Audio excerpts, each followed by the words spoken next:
Hello guys, welcome back. क्या आपके साथ कभी ऐसा हुआ है कि आपकी ज्यादा ट्रेड लॉस पे गई, कुछ ही ट्रेड विन करी और आपका आपका पूरा अकाउंट माइनस में दिख रहा है, कैपिटल पूरा माइनस में है? अगर ऐसा हो तो कि आपकी ज्यादा ट्रेड लॉस में गई है, कुछ ही ट्रेड विन करी है, बट स्टिल आपका जो कैपिटल है, आपका जो अकाउंट है, वो अभी भी कंसिस्टेंट प्रॉफिटेबिलिटी दिखा रहा है, तो आपको कैसा लगेगा? अच्छा लग रहा है सुन करके, राइट?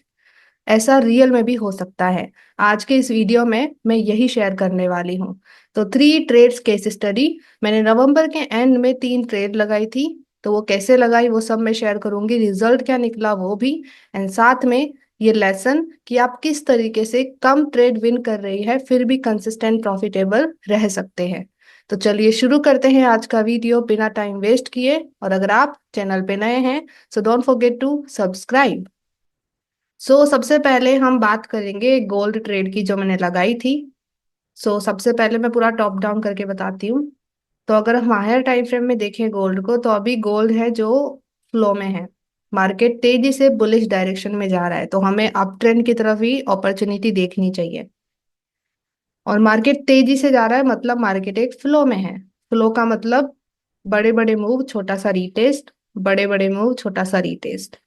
इस सिचुएशन में ज्यादातर स्वीप अपॉर्चुनिटी ही अवेलेबल हो सकती है।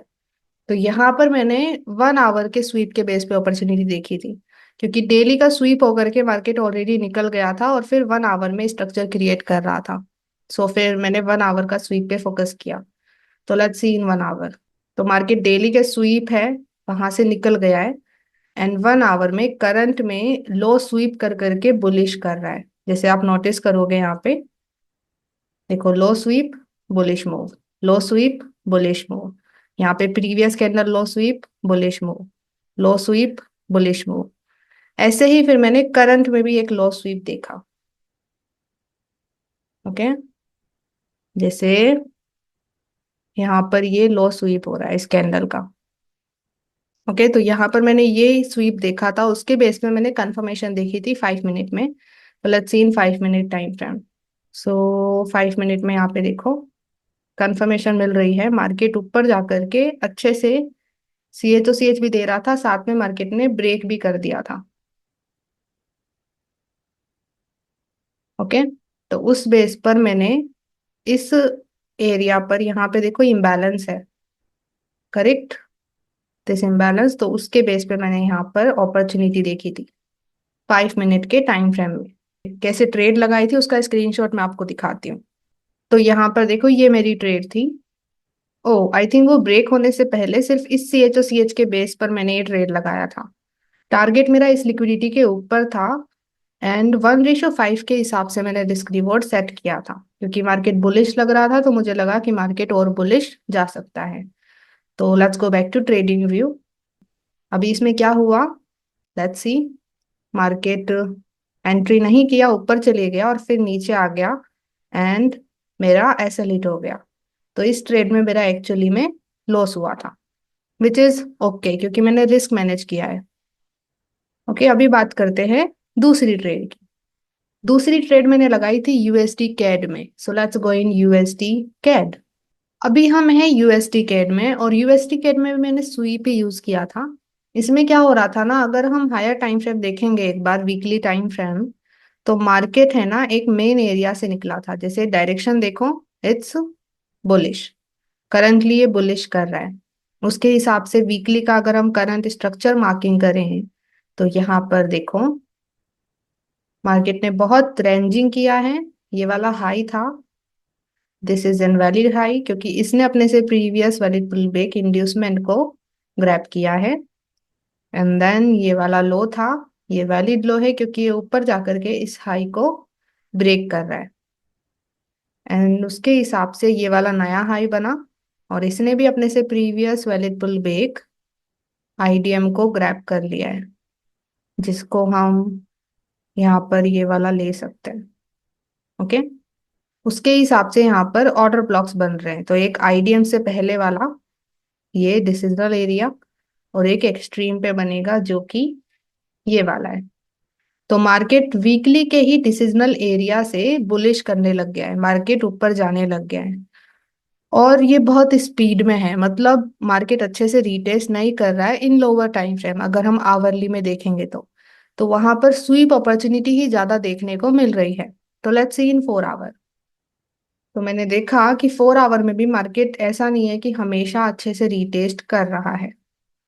Even in current time frame कर भी रहा है तो स्वीप कर करके जा रहा है। जैसे यहाँ पर आया मार्केट और ये लिक्विडिटी स्वीप किया एंड मूव अप, उसके बाद मार्केट ने कोई अच्छे रिटेस्ट नहीं किए हैं। ये लो स्वीप, मूव अप, राइट। यहाँ पे ये लो स्वीप, मूव अप, फिर मार्केट यहाँ पर कंटिन्यू किया, फिर वापस नीचे आया एंड फिर इस वाले लो को स्वीप करके जा रहा है। मतलब ये वाला जो कैंडल है ना, इसका लो, इसको लिक्विडिटी को स्वीप किया एंड मूव अप। तो इस तरीके से स्वीप अपॉर्चुनिटी ज्यादा बन रही है, मार्केट एरियाज में रिटेस्ट नहीं कर रहा है, दैट्स व्हाट आई मीन। तो यहाँ पर मैंने 4 आवर का स्वीप नोटिस किया था, जो कि ये वाला था। यहाँ पे क्या हो रहा है ना, जैसे मार्केट ने ऊपर की तरफ मूव दे दिया, उसके बाद मार्केट वापस आया नीचे और यहाँ पे देखो इस एरिया पे रिटेस्ट किया है, इस ऑर्डर ब्लॉक पे। मैंने कोई डिसिजनल और एक्सट्रीम के हिसाब से मार्क नहीं किया, इसको normally as a area mark किया है मैंने, ओके। और इसके बाद मार्केट बुलिश एक फ्लो दिखा रहा था, बहुत तेजी से ऊपर गया मार्केट इन 1 आवर, मतलब कंफर्मेशन मिली। और देखो यहाँ पे एरिया पे रिटेस्ट भी किया है, साथ में यहाँ पे ये लो भी स्वीप हो रहा है, प्रीवियस कैंडल का लो। उसके बेस पे मैंने 1 आवर में कंफर्मेशन देखा, यानी एक बहुत अच्छी कंफर्मेशन मिली। जो हम सी एच ओ सी एस देखते हैं वही देखा मैंने। जैसे यहाँ पर ये लो है, इससे प्रीवियस वैलिड पुल बैक है ये वाला। मैं इस बॉक्स को हटाती हूँ तो आपको क्लियरली दिख जाएगा। इससे प्रीवियस देखो ये वैलिड पुल बैक है। तो ये हो गया हमारा माइनर सी एच और मार्केट तेजी से एक बुलिश मूव क्रिएट कर रहा था, आप देख सकते हो कोई बेरिश कैंडल नहीं है। तो it seems like a good structure to me based on structure analysis, sweep C H के हिसाब से। तो इस एरिया पे मेरी ट्रेड थी, कैसे ट्रेड लगाई थी उसका स्क्रीनशॉट मैं आपको दिखाती हूँ। सो ये दूसरी ट्रेड थी जो मैंने लगाई थी। यहाँ पर ट्रेड लग रही है, स्टॉप लॉस मेन लो के नीचे है, टारगेट यहाँ पर है। Let's go back to TradingView. तो इस तरीके से मेरी ट्रेड लगी थी यूएसडी कैड के अंदर। इसका भी क्या रिजल्ट निकला, लेट्स सी। तो इसमें भी मेरा लॉस हो गया, तो दोनों ट्रेड में मेरा लॉस हो चुका है। पहली वाली गोल्ड ट्रेड में भी मेरा लॉस हो गया था, इसमें भी मेरा लॉस हो गया था।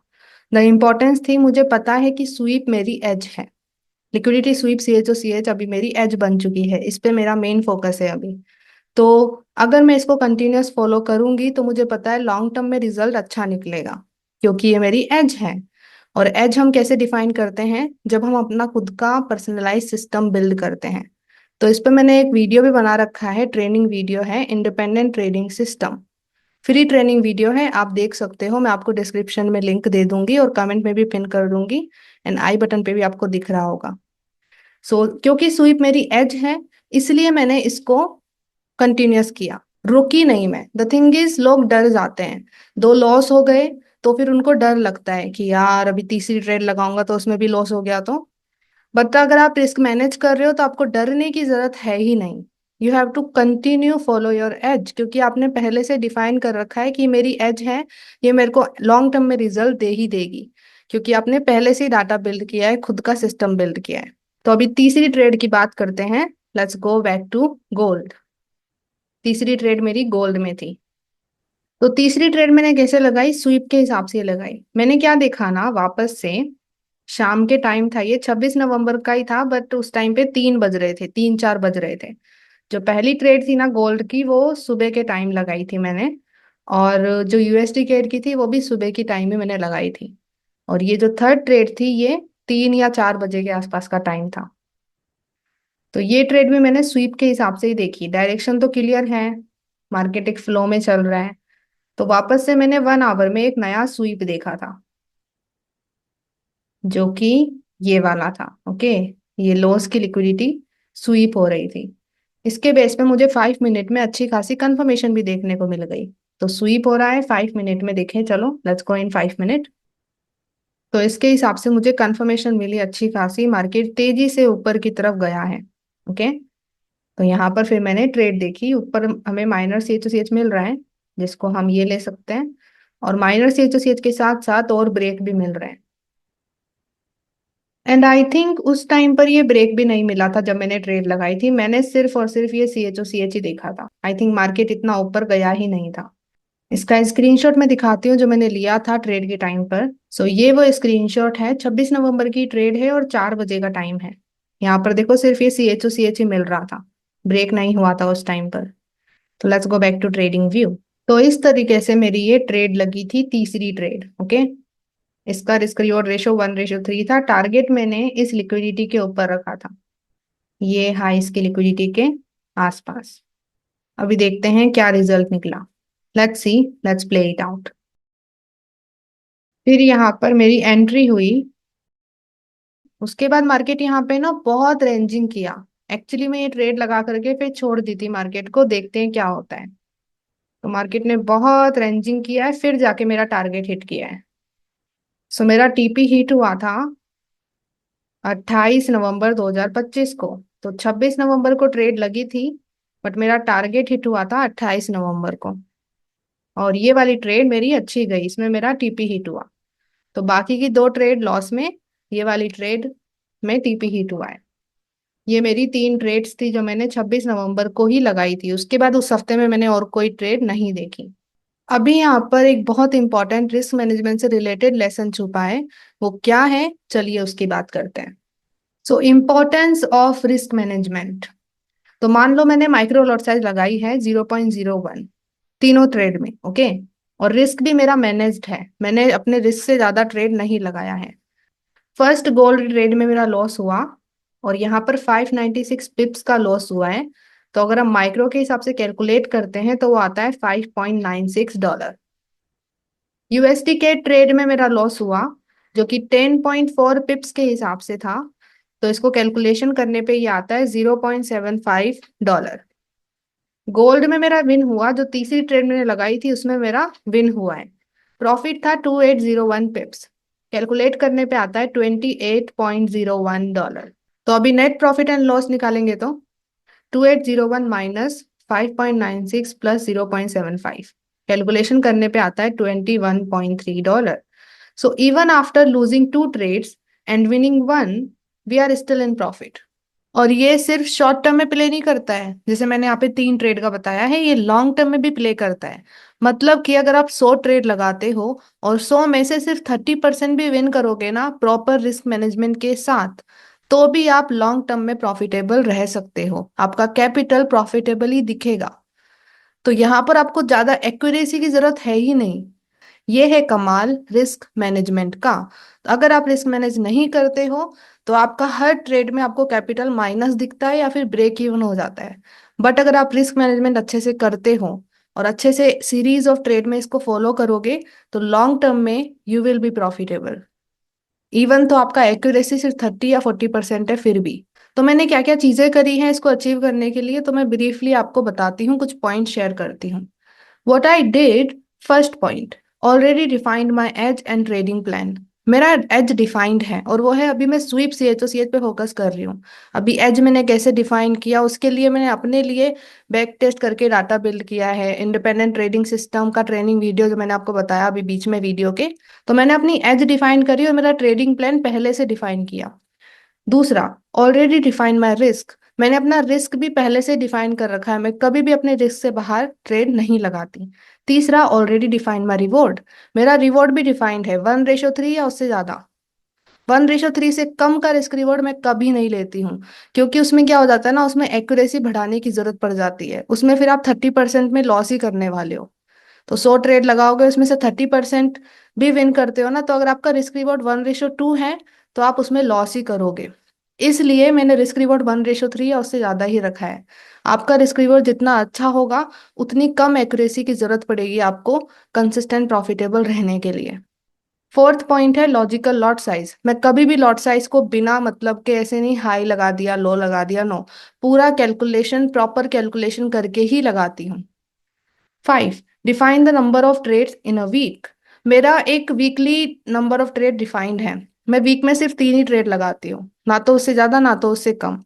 कभी कभी ऊपर नीचे मैं एडजस्ट कर लेती हूँ अगर मेरा लॉस ज्यादा नहीं हुआ है तो। बट सिर्फ और सिर्फ 3 ट्रेड, उससे ज्यादा नहीं। अगर आप ओवर ट्रेड करते हो तो जो प्रॉफिट हुआ है उसको आप लॉस भी कर सकते हो। तो जो ये ट्रेड मैंने लगाई थी ना तीनों, ये मैंने नवंबर के एंड में लगाई थी। एंड आई थिंक ये एक ही दिन में लगाई थी मैंने, 26 नवंबर को शायद। और फिर उस हफ्ते में मैंने और कोई ट्रेड नहीं लगाई, क्योंकि मैंने एक ही दिन में अपने तीनों ट्रेड का जो डिसाइडेड था नंबर वो कंप्लीट कर दिया था। उसके बाद मैंने एक भी ट्रेड उस हफ्ते में नहीं लगाई है। सो ये डिफाइन होना जरूरी है, इससे आपकी ओवर ट्रेडिंग कम होती है। बट अगर आपका ये डिफाइन नहीं है, आप ओवर ट्रेड करोगे और बड़ा लॉस कर दोगे। सो ये सारी चीजें डिफाइन करनी होती है, और भी काफी सारी चीजें होती हैं। तो ये तो बस मैंने इस वीडियो के हिसाब से कनेक्ट करके बताया कि आपको ये सब पता होना चाहिए, तब जाके ये आप लॉन्ग टर्म में कंसिस्टेंट प्रॉफिटेबल रह सकते हो। अगर आप रिस्क मैनेज नहीं कर रहे हो ना, तो लॉन्ग टर्म में बड़ा लॉस ही होने वाला है। और सबके साथ ऐसा हुआ है, मेरे साथ भी ऐसा हुआ है जब मैंने रिस्क मैनेजमेंट नहीं किया है। तो इस तरीके से ये चीजें डिफाइन होती हैं, और इसमें मैंने अभी आपको बता भी दिया है कि independent trading system free training video. आपको खुद का एज फाइंड करना है तो आपको इंडिपेंडेंट ट्रेडिंग सिस्टम खुद का बिल्ड करना पड़ेगा, खुद का personalise system. So thank you so much for watching. I hope आपको इस वीडियो से वैल्यू मिली हो। अगर आपको वैल्यू मिली है so give it a like, comment section में बताइए वीडियो आपको कैसा लगा, और अगर आपको लगता है कि इस वीडियो को शेयर करना चाहिए तो please share it with your trader friends. अभी हम मिलेंगे नेक्स्ट वीडियो में, तब तक के लिए bye bye and let's become 1% together.